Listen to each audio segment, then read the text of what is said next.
The best damage dealer in the game might be a rare. We're going to go over Kay. If you're not playing Kay, I want you to reset whatever hero you have right now that's maxed out and put everything into her. She's an absolute beast. We're going to roll some clips here and show you how strong she is. Not only is she, I think, the best damage dealer, she also has survivability. She's got a dodge buff on herself right here for 40%. Missed. Whenever she dodges, she takes no damage. She's soloing this boss right now. So this boss is going to stun her, brainwash her, fear her, and she's still going to come in, miss again, still be able to come in right now, feared, and win this fight. Stunned. And we should dodge at the very end. We just got brainwashed, and now one last hit, and we missed. We dodged that one, and we're going to beat this dragon down. The thing about Kay is her potential to do damage is far superior than even somebody like Gawain, even for AoE damage. The drawback is we have to ramp that damage up. We have to do her skill 2 times to get a crit rate buff and a critical damage buff on her. Right now, she's got, I think, none on. So we're going to have to do her skill 2 first. This is the Forbidden Dungeon. You are going to use Kay everywhere. The only place you're not going to use Kay is Gorgos. And I'm going to show you all the other dungeons, all the clan battles. This girl is a pure damage dealer, and you need that. This is going to help you progress. Right now, we have only 1 critical damage and 1 crit rate buff, I believe, on her. Maybe 2. So we're going to do an AoE. Did you see that AoE? Her AoE is 100% attack.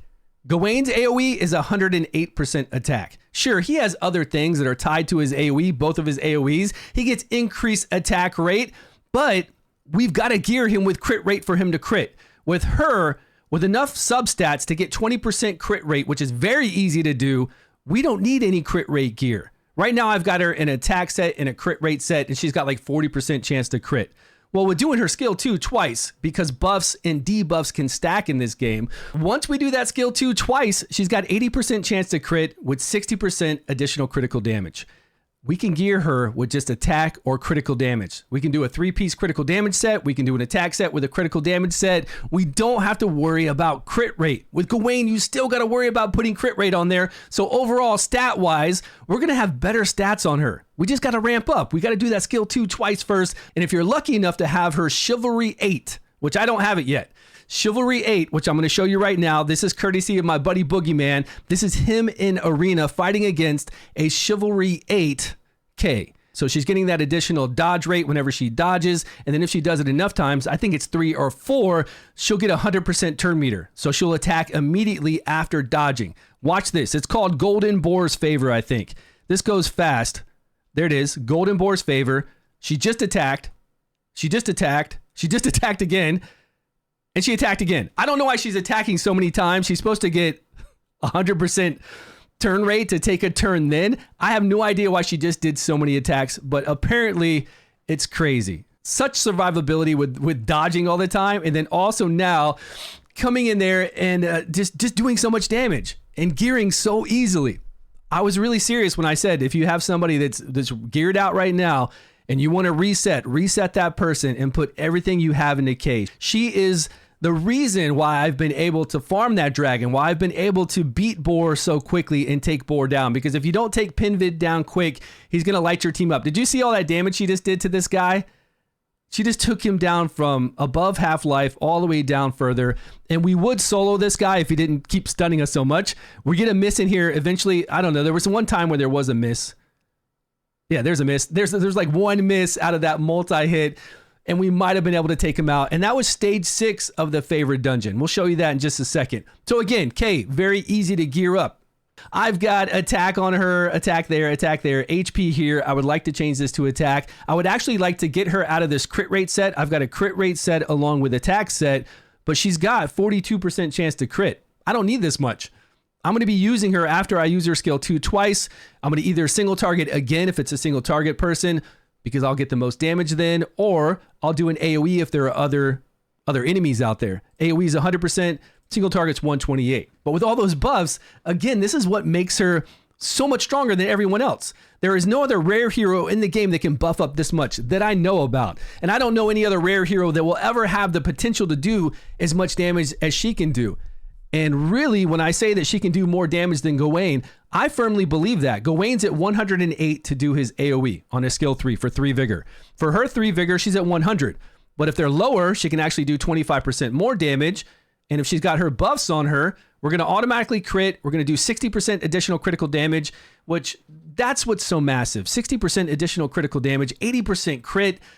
The way we can build her then, like it would be so hard to build Gawain with 100% chance to crit and then have all the attack and critical damage that we're going to have on her. Now he's going to get an attack buff, so he's going to have really high attack when he hits, but I'm just showing you a comparison. Do I really know if she can do more damage than he does as AoE? It would take her 2 turns of doing her skill 2 first and then her doing her AoE, whereas he can just straight out AoE. So there is a big difference there. So I don't feel like she's ever going to be nerfed. I believe she's supposed to be this strong, this broken, because we've got nobody else.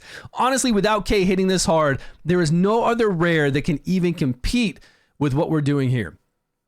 So that's why I'm saying you should definitely use her, skill her up, put everything you've got into her, make her the strongest one you have, because we're going to bring her in everywhere. I'm going to show you these dungeons right now. You're going to fight Boar with her. It's mandatory to fight Boar because she has 5 hits on her skill 1, but really I'm just using her for her skill 2 and Boar now. I've got other people to take down the barrier, and she's coming in there and killing this guy extremely fast.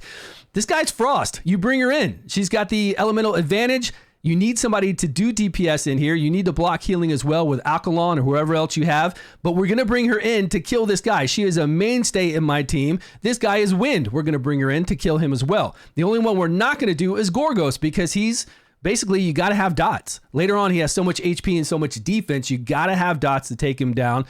Well, Bedivere, Frost, later on, we could play around with it in game, like really, really in game.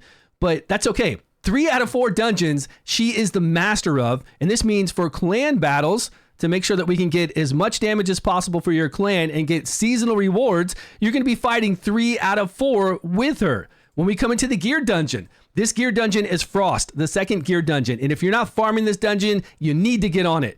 This dungeon is actually harder than the second one. This third one is Wind. We could bring her in here, and I do bring her in here to fight this dragon. But this one is Frost, and it's the easiest. This is the dungeon that you need to focus on to get your 4 and 5 star gear. I just started farming here today to get 4 and 5 star gear crafting material. Once I make that 4 and 5 star gear, I'm going to be able to move up. And I don't even have to really play this toward its requirements. I'm not even bringing in anybody that it has here on this list. I'm just bringing Kay in, and she's doing enough damage to down this guy fast. And eventually, with better gear and everybody surviving, we're going to move forward and we're going to get the crafting material we need to make 5 and 6 star gear. Right now, we're getting the crafting material for 4 and 5 star gear, which would be much harder to do on this dragon. To try to bring in Beeborn or anybody who does Mark and fight this dragon, it's kind of actually a pain in the butt. Whereas this one, by far the easiest. And this one, once we get stronger, we'll be doing that one as well for all of our accessory stuff, for our belt, orb, and banner. We'll be farming this one. So she's doing the best dungeon. She's doing 3 out of 4 of the power-up ones. She's the best there is for clan battles by 3 out of 4. For Forbidden Dungeon, she's going in there and doing crazy single target when you need to AoE in the Forbidden Dungeon story or PvP. Then you AoE and you knock everybody down. The favorite dungeon, she's killing it in here. Here's that stage 6 where we almost beat that guy, where he kept stunning us. And we did quite a few dodge. And then over here on the Sealed Temple, these are both negative affinities, or they're neutral affinity. So you can bring in anybody to fight them. Yeah, we need high damage against these two. I'm going to bring in Kay. She's going to survive, and she's going to do high damage. When you've got somebody that can be a glass cannon, and then also has such a high percentage chance to dodge, and then if you do have her Chivalry 8, can get an extra turn meter from dodging, I don't know what's better than that. I really don't know what's better, and we need high damage because these two are the most annoying boss battles that I've ever done. The reason is we need people that can remove or stop abnormal status effects, and there's really nobody good in the game from base relics that can do that. If you have other people with different relics that aren't their base, especially legendaries, there are some that can actually stop abnormal status effect for 2 turns. But otherwise, we're kind of stuck. We're stuck with having to really power through this, doing a lot of damage and knocking them out because they're both very annoying. So Kay can do everything. Right now, reset somebody, level her up, and play her, please. it's going to change your account. Hands down, it'll change your account. Thanks so much for watching, guys. Let me know your thoughts on Kay below. I truly believe this about her, and I hope she never gets nerfed, because I don't know what I would play. It just wouldn't feel like the game that it's meant to be without running through and doing what she does. Thanks for watching, everyone. I appreciate your time, your love, your support. I will see you all in a video soon.